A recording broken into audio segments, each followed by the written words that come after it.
미륵상생경종요 원효스님 지음, 서원효찬. 이 경전을 10가지 문단으로 나누어 설명하겠다. 제일 먼저 대위를 서술한다. 그 다음으로 종지와 목표를 밝힌다. 셋째, 성문장과 보살장 중 어디에 포함되어야 옳은지를 밝힌다. 넷째, 3가지 경전에 갖고 다른 점을 밝힌다. 다섯째, 태어난 곳을 밝힌다. 여섯째, 세상에 출현하는 시기를 밝힌다. 일곱째, 과거세와 미래세에 천불이 존재하는지 여부를 밝힌다. 여덟째, 하생하여 갖는 법회가 3차례보다 많거나 적은지를 밝힌다. 아홉째, 석가와 미륵 중에서 누가 발심한 것이 더 오래되었는지 밝힌다. 열째, 석가와 미륵 중에서 누가 먼저 과위를 증득하였는지 밝히겠다. 1. 대위를 서술한다. 첫째, 대위를 서술하는 것이란 다음과 같다. 듣기를 미륵보살의 사람 됨됨이는 가깝고 먼지를 헤아릴 수 없고 깊고 얕음을 재볼 수도 없으며 시작도 없고 끝도 없고 마음도 아니고 물질도 아니라고 하였다. 하늘과 땅도 그 공덕을 실을 수가 없고 우주도 그 덕을 포용할 수 없으며 8종류의 성인도 그 뜨락을 엿본 적이 없고 7가지 변제도 그 궁극을 이야기하기엔 충분치 못하구나. 그윽하고 그윽하며 아득하고 아득하여라. 말해야 할 것도 아니고 침묵해야 할 것도 아니로다. 그러나 둘레를 가늠할 수 없는 산이 높다지만 그 흔적을 밟아볼 수 있고 조수가 들고 나는 바다가 깊다지만 그 영역을 섭렵할 수 있다. 따라서 지극한 사람이 그윽하다지만 오히려 더듬어 볼 자취가 있고 현묘한 덕이 아득하다지만 건너갈 수행이 없지 않음을 알겠다. 이제 흔적과 영역이라는 가까운 자취를 따라 시작과 끝의 원대한 취지를 성실히 논해보겠다. 그 시작을 말해보자면 미륵께서는 자정의 치열한 빛에 감동하여 널리 중생을 제도하겠다는 도의 마음을 일으키고는 하래의 맑은 물에 목욕하고 칠각의 아름다운 숲에서 쉬면서 사등의 마음으로 사생을 고루 적시고 삼명의 지혜로 삼계를 밝게 인도하셨다.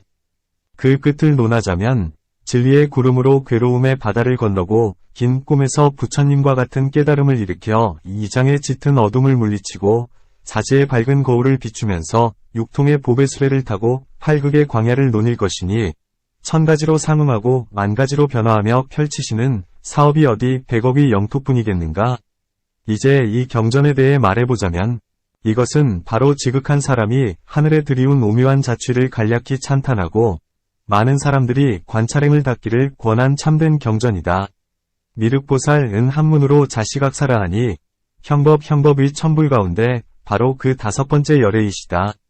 그는 앞서 불사 시절에 자정을 배웠고 그 마음을 훈습하고 닦아 드디어 늘 일정한 성품을 이루셨다. 이때부터 항상 자시라 일컬어졌고 나아가 부처를 이루고도 여전히 그 이름을 사용하게 된 것이다. 도솔타는 번역하면 지족이니 욕계 6천 중 그 4번째 하늘이다. 그 아래에 있는 세 하늘이 가라앉는 것은 욕정이 무겁기 때문이고 그 위에 2 하늘이 뜨는 것은 방탕한 마음이 많기 때문이다. 이 4번째 하늘은 욕정이 가볍고 방탕함이 적어 가라앉지도 않고 들뜨지도 않으며 번뇌에 휩쓸리지도 않는다. 따라서 만족할 줄 안다는 이름을 붙인다.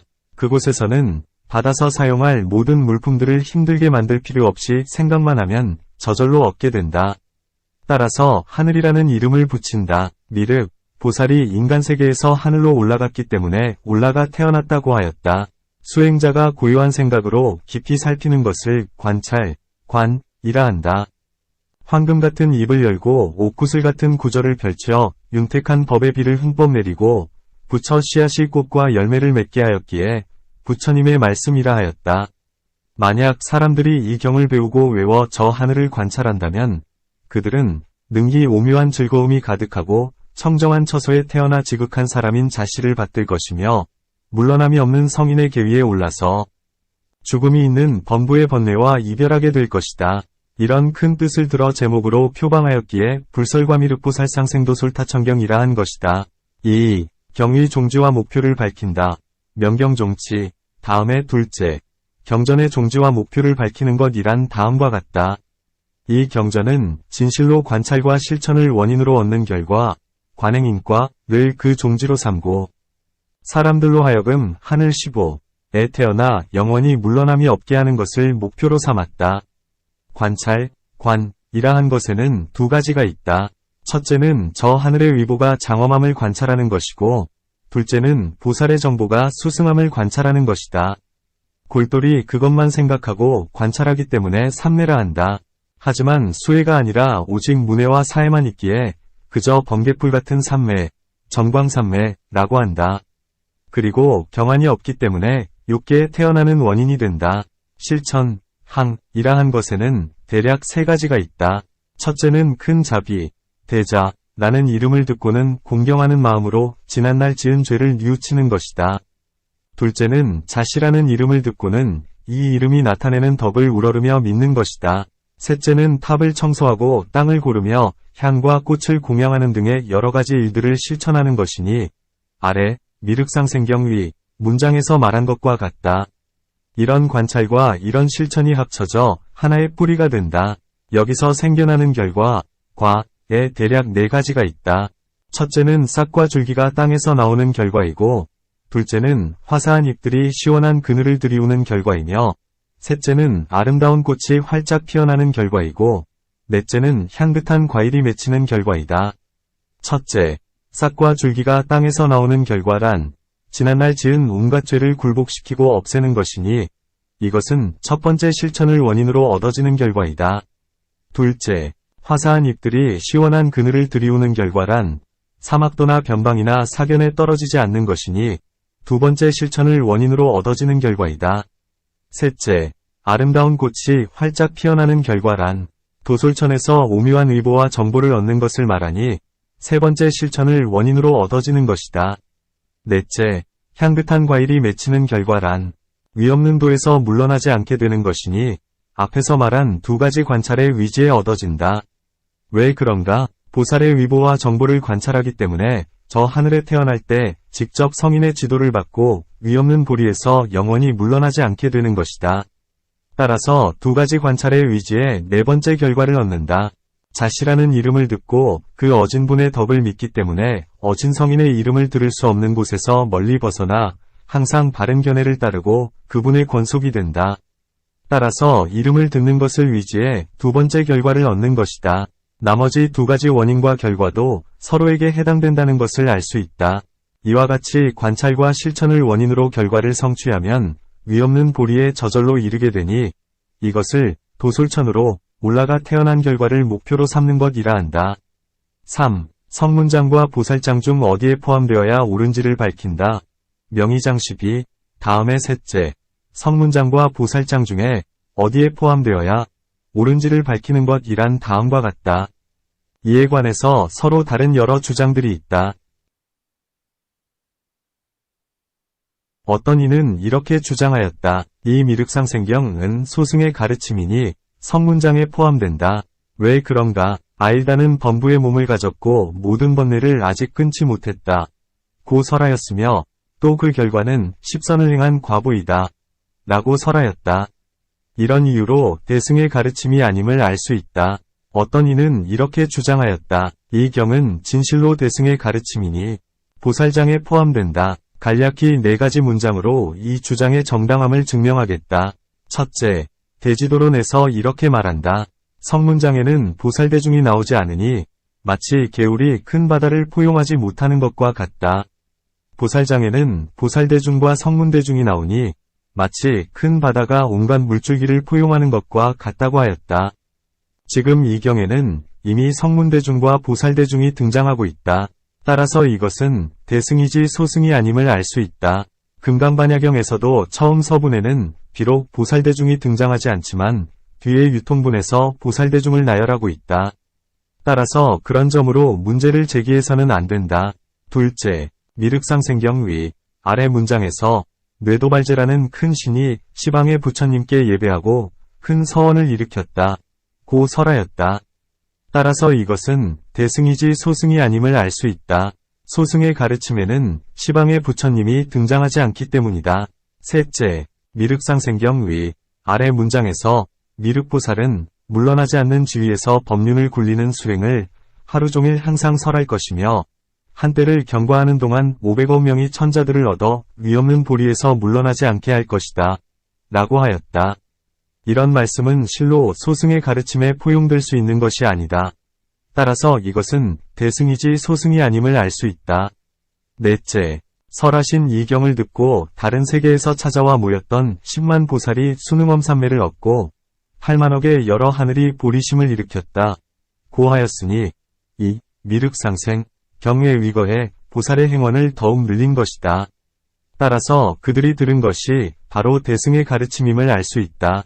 평하여 말하겠다. 이 가르침은 대승과 소승의 근기와 성품에 모두 적용된다.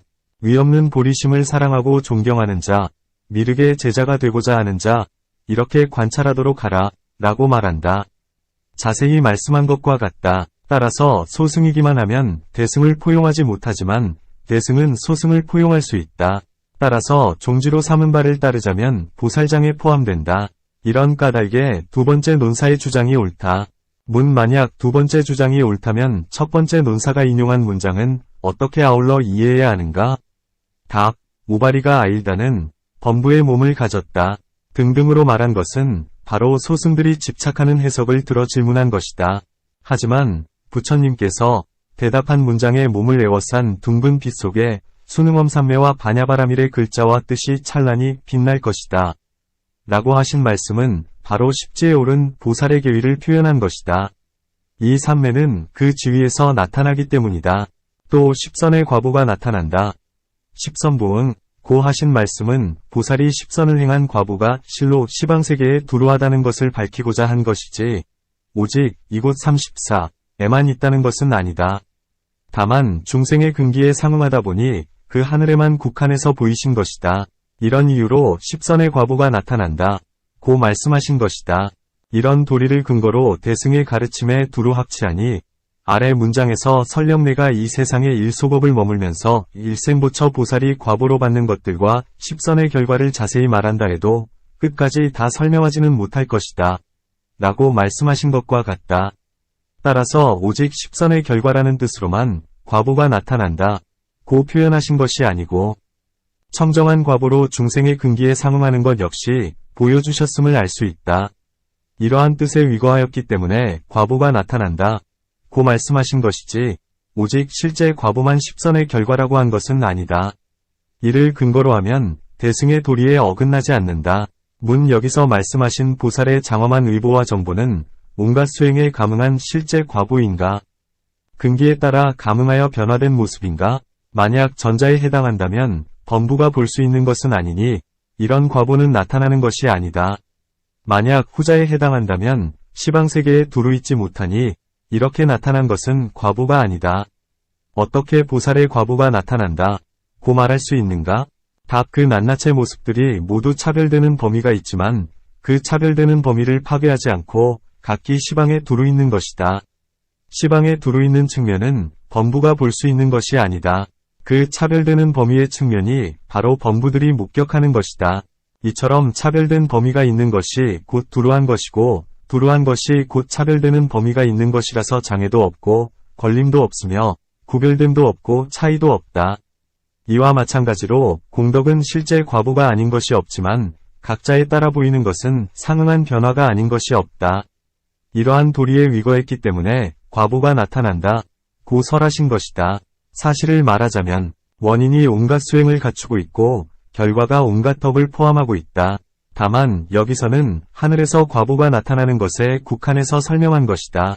따라서 그 원인을 설명하면서 십선만 선택하였다. 4. 세 가지 경이 갖고 다른 점을 밝힌다. 명삼경동이. 다음에 넷째. 세 가지 경전에 갖고 다른 점을 밝히는 것이란 다음과 같다. 상생경과 하생경, 선불경을 서로 비교했을 때 대략 세 종류에 갖고 다른 점이 있다. 첫째는 대상으로 삼는 자에 갖고 다름이 있고, 둘째는 담긴 내용에 갖고 다름이 있으며, 셋째는 어디에 포함되는가에 갖고 다름이 있다. 첫째, 대상으로 삼는 자에 갖고 다름이 있다는 것은 다음과 같다. 관행을 닦는 사람의 세 등급이 있다. 상품인 사람은 부처님을 관찰하는 삼매를 닦거나 참회를 실천하는 법으로 인해 현재의 몸으로 미륵을 칭견하게 되는데 그 마음의 우등하고 하열한 정도에 따라 칭견하는 형상이 크기도 하고 작기도 하다. 이는 관불삼매의 경이나 대방 등 따라니 경에서 하신 말씀과 같다. 중품인 사람은 부처님을 관찰하는 삼매를 닦거나 여러가지 청정한 업을 지음으로 인해 지금의 몸을 버린 후 도솔천에 태어나 미륵을 칭견하고 물러나지 않는 지위에 이르게 된다. 이는 상생경에서 하신 말씀과 같다. 하품인 사람은 보시와 계율 등 갖가지 선한 업을 닦고 이에 위지에 발언하면서 미륵을 칭견하게 되기를 소원한다. 그는 지금의 몸을 버린 후 업에 따라 새로운 생을 받다가 미륵이 도를 이루는 시기가 되면 반드시 세존을 칭견하게 되고 세 차례의 법회에서 고해를 건너게 된다. 이는 하생경과 성불경에서 하신 말씀과 같다. 그렇다면 상생경은 누구를 위한 것인가? 중품인 사람을 위한 것이다. 나머지 두 경은 하품인 사람을 위한 것이다. 둘째, 담긴 내용에 같고 다름이 있다. 는 것은 다음과 같다. 상생경에 담긴 내용은 바로 하늘의 과보로 나타나는 보살의 공덕이고 나머지 두 경은 사람의 과보와 부처를 이룬 모습 등을 담고 있다. 뒤에 언급한 두 경은 서로 자세하고 간략하게 설한 차이점이 있긴 하지만 거기에 담긴 이치와 큰 뜻은 동일하다. 셋째, 어디에 포함되는가에 같고 다름이 있다. 는 것은 다음과 같다. 상생경은 보살장에 포함되니 그 이유는 앞에서 설명한 것과 같다. 나머지 두 경은 성문장에 포함된다. 왜 그런가? 성불경은 장화암경에서 나왔고 하생경의 문장 역시 그 깊이가 다르지 않다. 또한 도를 이룬다고 설하셨지만 상응하여 나타나는 것에 대해서는 밝히지 않았고 경의 위지에 얻는 이익도 소승의 과보를 증득하는 것이다. 이런 이유로 보살장이 아님을 알 수 있다. 하지만 옷을 꿰맬 때는 짧은 바늘이 필요한 것이니 비록 긴 창이 있다 해도 쓸 곳이 없다. 비를 피할 때는 작은 우산이 쓸모 있으니 비록 온 하늘을 덮는 것이 있다 해도 도움될 것이 없다. 따라서 소승이라고 가볍게 여겨서는 안 된다. 그 근기와 성품에 따라 대승과 소승이 모두 보배가 된다.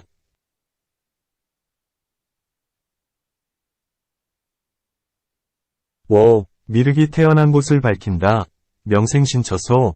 다음에 다섯째, 미륵이 태어난 곳을 밝히는 것이란 다음과 같다. 미륵이 태어난 곳에 대한 설명이 경전마다 다르다. 화엄경, 입법계품에서 미륵보살이 선제동자에게 이렇게 말한다. 나는 이 연부제 남쪽 경계의 마리국에 있는 구제라는 마을에서 바라문 집안 종성으로 태어났으니 그들의 교만한 마음을 없애기 위해서였고 부모와 친척을 교화하기 위해서였다. 거기서 목숨이 다하고는 도솔천에 태어났으니 그곳의 모든 하늘들을 교화하기 위해서였다. 현우경 제12권에서 이렇게 말한다. 그 당시 바라나의 왕 이름은 바라도달이었다. 왕을 보필하던 재상이 사내 아이를 하나 낳았는데 그 아이는 32상과 갖가지 아름다움을 빠짐없이 갖추고 있었다. 왕을 보필하던 재상은 더욱 기뻐하며 관상가를 초대해 그 상호를 점치고 그에 따라 이름을 짓게 하였다. 관상가가 물었다. 이 아이가 태어나고 어떤 이상한 일이 있었습니까? 왕을 보필하던 재상이 대답하였다. 이 아이 어머니가 평소 성품이 그리 선량하질 못했지요. 그런데 임신한 뒤로는 고통받거나 재난을 당한 이들을 보면 슬퍼하며 안타까워하였고 아랫사람들에게도 사랑이 넘쳤답니다. 관상가가 기뻐하면서 그건 바로 아이의 마음입니다. 하고는 이에 따라 이름을 미륵이라고 지었다. 그 아이의 특별한 이름은 온 나라에 널리 알려졌다. 이 소문을 들은 국왕은 두려움을 품고 이렇게 생각하였다. 지금 이렇게 어린 아이인데도 그 이름과 상호가 널리 사랑받고 있다. 혹시라도 높은 덕을 가지게 된다면 내 자리를 빼앗을 게 분명하다. 차라리 그 아이가 장성하기 전에 미리 없애버려야겠다. 이렇게 계획을 세우고는 곧 보필하던 재상에게 명하였다. 듣자하니 그대에게 아들이 있는데 용모가 남다르다더군.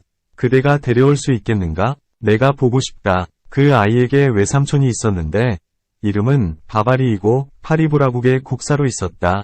이때 왕을 보필하던 재상은 자신의 아들을 너무도 사랑했기에 그 아이가 해를 입을까 두려웠다. 그래서 다시 비밀리에 계획을 세우고 사람 편에 몰래 외삼촌에게 보내 키우도록 하였다. 현우경에서는 이외의 사항들도 자세히 설명하고 있다. 지금 이 상생경에서는 바라나국 겁파리촌 바바리 대바라문 집안이 본래 태어난 곳이다. 라고 하였다. 문 이 세 가지 말씀을 어떻게 이해해야 하는가? 답 뒤에 언급한 두 경은 문장이 다르지만 뜻이 같다. 왜 그런가? 현우경의 뜻은 아버지에게 기탁해 출생지를 표시한 것이다. 따라서 왕을 보필하던 재상이 사내 아이를 하나 낳았다. 고 말한 것이다. 이는 그가 태어난 곳을 정확히 드러낸 것은 아니다. 상생경의 문장은 태어난 곳을 정확히 밝힌 것이다. 그 나라의 법은 아내가 임신을 하면 친정으로 돌아가 해산하게 되어 있다. 친정이 거파리촌에 있었으니 이 두 경의 문장은 서로 어긋나지 않음을 알 수 있다. 화엄경의 뜻은 다른 곳을 달리 나타낸 것이다. 대성이는 몸을 나누어 근기 따라 다르게 보이며 곳곳에서 다르게 태어나는 것이니 괴상하다 할 수 없다. 이런 도리를 근거로 하면 서로 어긋나지 않는다. 6. 미륵이 세상에 출현하는 시기를 밝힌다. 명출세 시절. 다음에 여섯째. 미륵이 세상에 출현하는 시기를 밝히는 것이란 다음과 같다. 미륵세종께서 어느 것, 어느 시절, 어느 시기에 세상에 출현하는지를 밝히겠다. 어느 겁에 출현하시는가? 제10겁이니 장론의 설명과 같다. 20주겁 사이에 5부처님이 세상에 출현하시기 때문이다. 앞쪽 5겁 동안에는 세상에 출현하시는 부처님이 없고 제6겁 사이에 구류손타불이 세상에 출현하시고 제7겁 사이에 구나한문이 세상에 출현하시며 제8겁 사이에 가섭이 세상에 출현하시고 제9겁 사이에 석가모니이 세상에 출현하시며 제10겁 사이에 이 세상에 출현하신다. 뒤쪽 10겁 동안에도 역시 세상에 출현하시는 부처님이 없다. 장론에서는 이외의 사항들도 자세히 설명하고 있다. 어느 시절에 출현하시는가? 겁에서 인간의 수명이 감소하는 시기에 출현하시니 구사성론의 설명과 같다. 겁에서 인간의 수명이 상승하는 시기에 모든 부처님이 세상에 출현하시는가? 겁에서 인간의 수명이 하락하는 시기에 출현하시는가? 개송으로 말하겠다. 겁에서 인간의 수명이 하락하는 시기에 부처를 이루니 인간의 수명이 8만 세에서 감소해 100세에 이르렀을 때이다. 어째서 겁에서 인간의 수명이 상승하는 시기에 출현하시지 않는가? 이 시기에는 중생들이 탐욕을 싫어해서 멀리하도록 가르치기가 어렵다. 인간의 수명이 100세에서 10세로 줄어드는 시기에는 탐욕을 싫어해서 멀리하는 마음이 깊어 삶을 바꾸기에 가장 적합한데 어째서 이 시기에 출현하시지 않는가? 오탁이 치열하고 왕성하기 때문이다. 또한 말하기를 인간의 수명이 한량없는 시기에서 8만 세에 이르는 사이에 전륜성왕이 세상에 출현하시니 인간의 수명이 8만 세 이하로 줄어들지 않은 시기이다. 무엇 때문인가? 수명이 8만 세 이하로 줄어드는 시기에는 중생들이 이런 상서로운 복락을 누릴 자격이 없기 때문이다. 라고 한다. 이 논서의 내용에 의하면 전륜성왕과 부처님이 세상에 출현하는 시기가 다르다. 어떻게 전륜성왕과 미륵, 부처님이 함께 출현하시는가?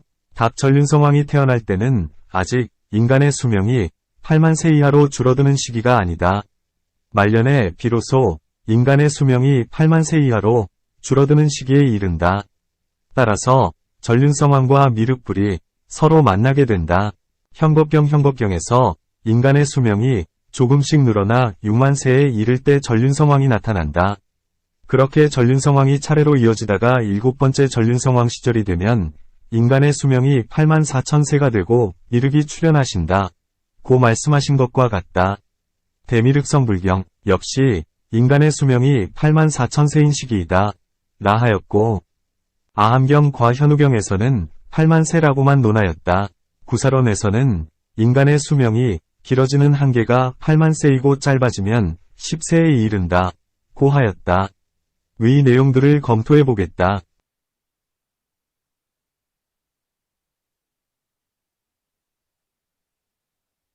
8만 세라고 말한 것은 그 앞자리 숫자만 거론한 것이니 9만에는 미치지 못한다는 뜻이다. 따라서 한계가 8이라고 말한 것이다. 또 미륵, 부처님이 출현하시는 시기에 인간의 수명이 비로소 수십 세 감소하지만 앞자리 숫자들은 빠지지 않는다. 이런 까닭에 그대로 8만 4천이라 말한 것이다. 이 현겁, 경에 의거하면 인간의 수명이 6만 세인 시기에도 전륜성왕이 있는데 왜 구사론에서는 전륜성왕의 출현을 인간의 수명이 8만 세 이하로 줄어들지 않은 시기라고 하였을까? 현겁, 경에서는 인간의 수명이 늘어나는 시기를 전제로 하고 말씀하신 것이며 론에서는 인간의 수명이 줄어드는 시기를 전제로 하고 말한 것이다. 이런 도리를 근거로 하면 서로 어긋나지 않는다. 어느 시기에 출현하시는가? 경론마다 다르다. 현법경에서는 이렇게 말한다. 인간의 수명이 2만 세인 시기에 6번째로 가섭불이 세상에 출현하셨다. 인간의 수명이 늘어났다가 다시 줄어들어 1200세에 이르렀을 때에 석가께서 비로소 도솔천으로 올라가셨다. 그 하늘에서 4000세를 누리셨는데 인간 세상으로 치면 56억 7007만 년이다. 그리고 인간의 수명이 100세인 시기에 연부제로 내려오셨다. 잡심론에서는 이렇게 말한다. 미륵보살은 죽은 뒤 4번째 하늘에 태어났다. 그곳의 수명은 4000세이다. 그곳의 하루는 인간세계의 400년에 해당되니 곧 인간세계를 기준으로 합산하면 57억 600만 년이다. 그런 뒤 연부제로 내려와 정등각을 이루신다. 현우경에서는 56억 7천만 년이라 하였고 보살처태경 역시 이 말씀과 동일하다. 일체지광선인경에서는 56억만 년이라 하였고 지금 상생경 역시 이 말씀과 동일하다. 정의경에서는 미륵은 5억 76만 년 후에 부처님이 되신다. 고 하였다. 위 내용들을 검토해보겠다. 저 하늘의 4000년은 인간세계의 횟수를 기준으로 하면 5만 7600여만 년을 곱한 것이다. 이것은 1만을 최소 단위로 했을 때 그 숫자가 5만 7600에 이른다는 것이다. 여기서 만약 1천만을 1억으로 계산하는 방법에 따른다면 곧 57억 600만 년이 된다. 이는 잡심론 위 문장에 해당한다. 만약 1만의 1만 대를 1억으로 계산하는 방법에 따른다면 곧 5억 7600만 년이 된다. 이는 정의경 위 말씀에 가깝다. 정의경에서 5억 76만 년이라 한 것은 계산 단위를 잘못 취해 7000을 70이라 하고 600을 6이라 한 것일 뿐이다. 그 나머지 세 가지 경에서 모두 50여억 년 등이라 말한 것도 모두 1천만을 1억으로 계산하는 방법에 따른 것이니 번역하는 사람에 따라 약간 늘리거나 줄여 말한 부분이 있을 뿐이다.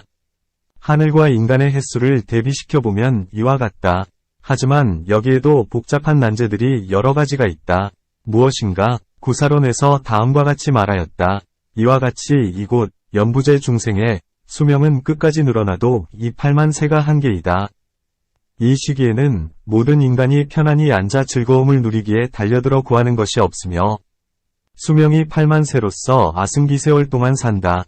이때까지는 중생들이 시박을 짓지 않는다.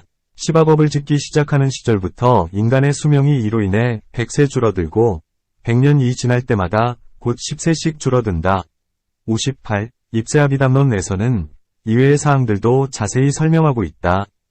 이제 저 하늘에서의 4000년이란 시간은 인간 세계에서의 아승기 세월을 채우지 못한다. 하물며 인간의 수명이 100세에서 조금씩 줄어 10세가 되고 10세부터 조금씩 늘어 8만 세가 되고 나아가 수명이 줄어들기 시작하는 시기뿐이겠는가. 이것을 기준으로 말하면 도솔천에서 4000년을 보내는데 인간 세계로 보면 아승기 세월이란 표현은 서로 일치하지 않는다. 이것이 첫 번째 난제이다. 또 미륵은 인간의 수명이 100세인 시기에 도솔천으로 올라갔다가 인간 수명이 8만 세까지 늘었다 다시 줄어드는 시기에 하생한다. 고 하신 말씀에 의거하면 이는 일중법의 반을 겨우 넘긴 시간이다. 만약 석가를 논한다면 석가는 인간의 수명이 1200세인 시기에 도솔천으로 올라갔다. 그리고 인간 수명이 조금씩 줄어 10세가 되었다가 다시 늘어 8만 세가 되고 다시 줄어 100세가 되었을 때에 바야흐로 하생하셨다. 이것은 일, 중, 겁을 초과하는 시간이니 앞의 미륵보다 2배나 길다. 하지만 두 분의 경우 모두 하생하기까지의 시간은 도솔천으로 치면 4000년이고 인간세계로 치면 50여억 년 등이다. 라고 똑같이 말하였다. 이와 같이 서로 어긋나니 이것이 두 번째 난제이다. 만약 석가는 도솔천에서 나고 죽음을 많이 겪고 미륵은 그곳에서 나고 죽음을 적게 겪는다. 그곳에서 4000세의 생을 한 번만 사는 것이 아니다. 따라서 하생하기까지의 시간이 석가는 반겁이라 하고 미륵은 1겁이란 한 것과 어긋나지 않는다. 고 주장한다면 곧 경에서 일생부처라 하신 말씀과 어긋난다. 또한 인간세계로 치면 50여억 년이다. 등의 문장과도 어긋난다. 이것이 세 번째 난제이다. 이상과 같이 서로 어긋나니 어떻게 아울러 이해해야 하는가? 이 문제를 진제 3장은 다음과 같이 풀이하였다. 부처보살은 그 하늘에 태어나 비록 도중에 요절하는 일은 없지만 여러 차례 생사를 겪는다. 왜 그런가? 사방, 일유순의 성에 가득 담긴 겨자씨를 인간 세계의 시간을 기준으로 100년에 하나씩 제거하여 완전히 없어질 때까지가 일도병법의 분량이다. 그렇다면 인간 세계의 400년이 그 하늘에서의 하루이니 하루에 4개를 제거하고 한 달이면 겨자씨 120개를 제거하고 나아가 4000년 동안 겨자씨 576만 개를 제거하는 것이 된다. 이는 두세 대에 지나지 않는다. 하지만 석가보살이 하생하는 시기에는 일유순의 성에 담겼던 겨자씨가 이미 다 제거되고 미륵보살이 하생하는 시기에는 그 성의 겨자씨가 절반 남짓 제거되어야 한다. 따라서 그 하늘에서는 여러 차례 생사를 겪지만 연부제에서는 오직 한 번이 태어남만 있다는 것을 알 수 있다. 따라서 이것을 일생보처라고 말씀하신 것이다. 진제 3장법사는 이렇게 회통시켰다. 만약 이 주장에 의거해 나머지 경론까지 회통한다면 여러 경론에서 말한 50여억 년이다. 등의 문장은 그 시간이 그 하늘에서 한 생애의 횟수에 해당된다는 것을 풀이한 것일 뿐이지 보살이 도솔천으로 올라갔다가 인간 세계로 하생하기까지의 시간이 그 정도만 걸린다고 말하는 것은 아니다. 이런 도리를 근거로 하면 서로 어긋나지 않는다. 만약 논서의 문장을 기준으로 삼는다면 그 하늘에서 여러 차례 나고 죽음을 겪는다. 는 주장에 매우 타당한 도리가 있다. 유가론 제4권에서 다음과 같이 말하였다. 4대 왕중천이 누리는 온전한 수명의 분량이 바로 등활대지옥의 하루에 해당한다. 곧 이런 30일로 한 달을 삼고 12달로 한 해를 삼았을 때 그 등활대지옥 중생의 수명은 500세이다. 이와 같이 33천의 수명으로 흑승대지옥의 수명을 계산하고 시분천의 수명으로 중압대지옥의 수명을 계산하고 지족천의 수명으로 호규대지옥의 수명을 계산하고 낙화천의 수명으로 대호규대지옥의 수명을 계산하고 타화자재천의 수명으로 소열대지옥의 수명을 계산하는 것도 마찬가지임을 알아야 한다. 급소열대지옥 중생의 수명은 중법의 반이고 무간대지옥 중생의 수명은 일중법이다. 이것을 기준으로 삼아 말하면 저 지족천이 온전히 누리는 수명의 분량은 호규대지옥의 하루에 해당한다. 곧 이런 30일로 한 달을 삼고 12달로 한 해를 삼았을 때 그 호규대지옥 중생의 수명은 4000세이다. 이와 같이 대규호 대지옥의 중생 수명과 소열 대지옥의 중생 수명이 약보다 배씩 증가한다. 극열 대지옥은 중생 수명이 반겁이고 무간지옥은 중생 수명이 1겁이다. 이것 역시 악보다 배씩 증가한 것이다.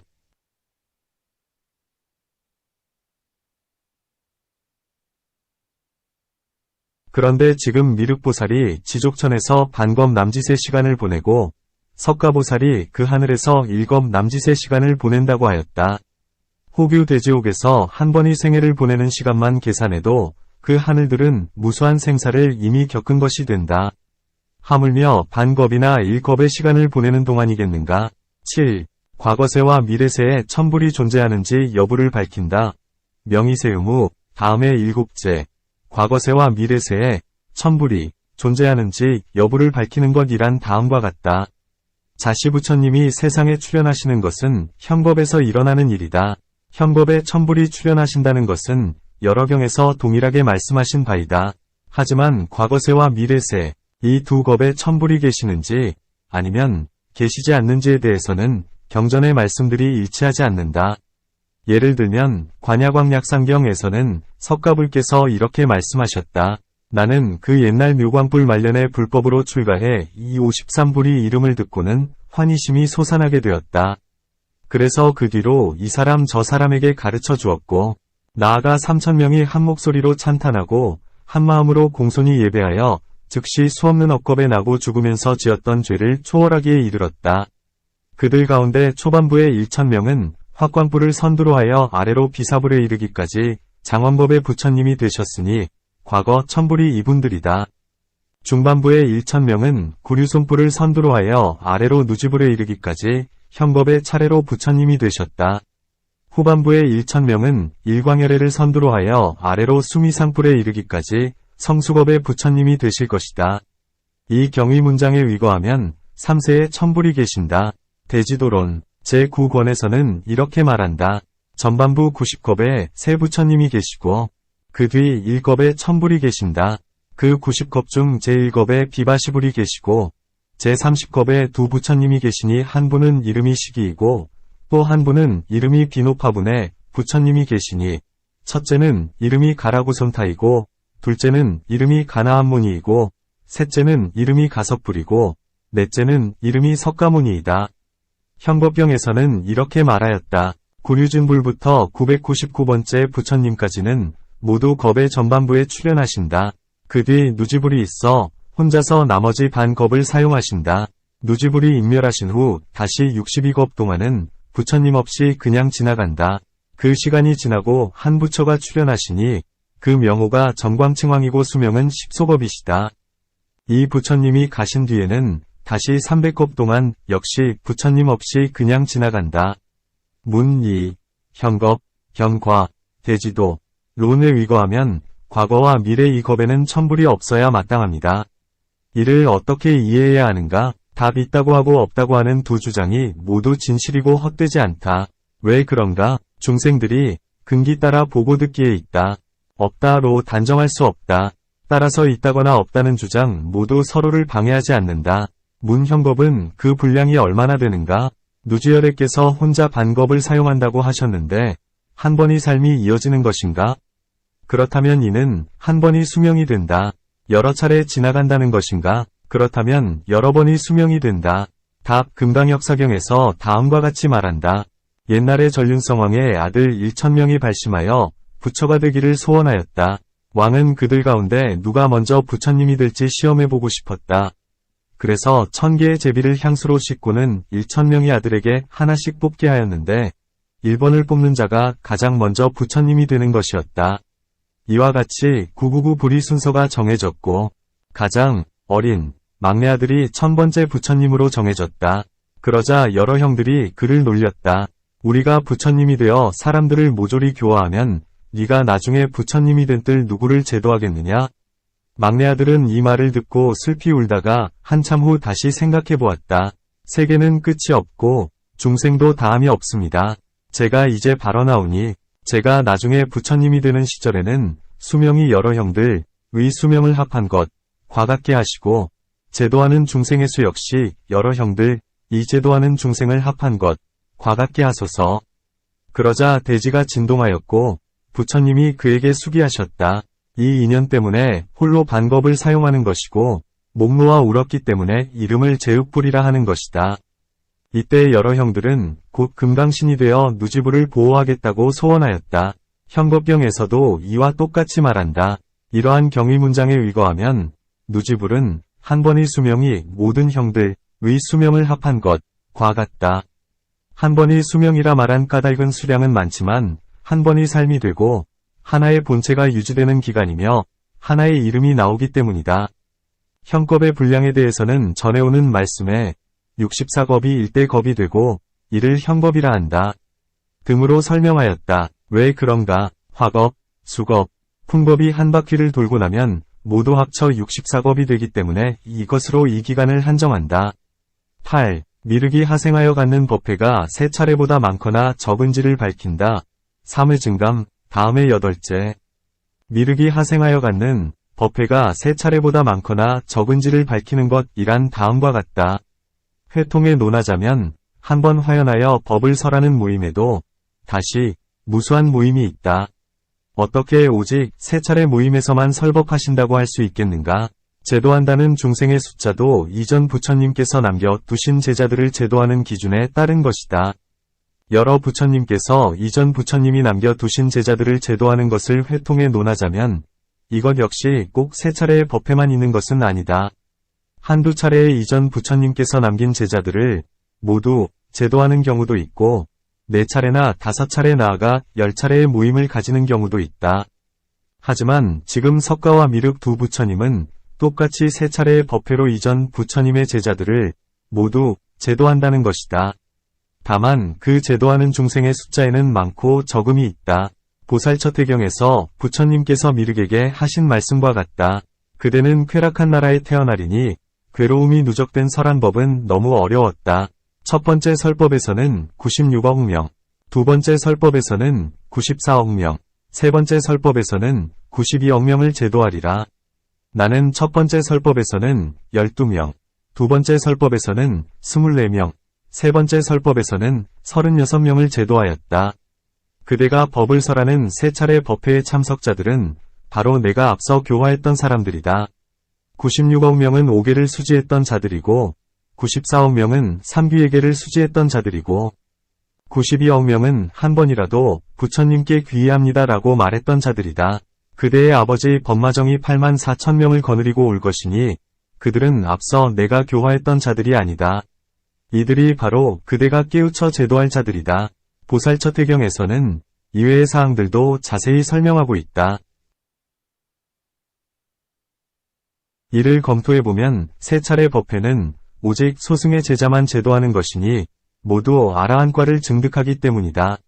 만약 다음 부처님이 제도하여 무생법인 등의 과보를 얻게 하는 대승의 근기와 성품을 가진 사람들을 논한다면 그들은 이전 부처님께서 교화하고 제도하지 않았던 자가 없다.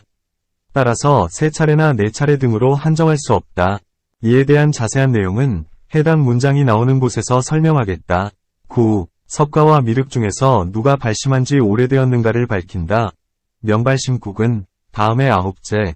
석가와 미륵 중에서 누가 발심한 지 오래되었는가를 밝히는 것이란 다음과 같다. 불본행경 제1권에서 말한다. 옛날에 열애가 계셨는데 그 이름이 선사이셨다. 미륵보살이 그 부처님 처소에서 최초로 발심하였으니 미륵보살이 나보다 40여 번 먼저 보리심을 일으키고 그 뒤에 내가 도심을 일으킨 것이다. 옛날에 부처가 계셨으니 이름이 시해당열애이시다.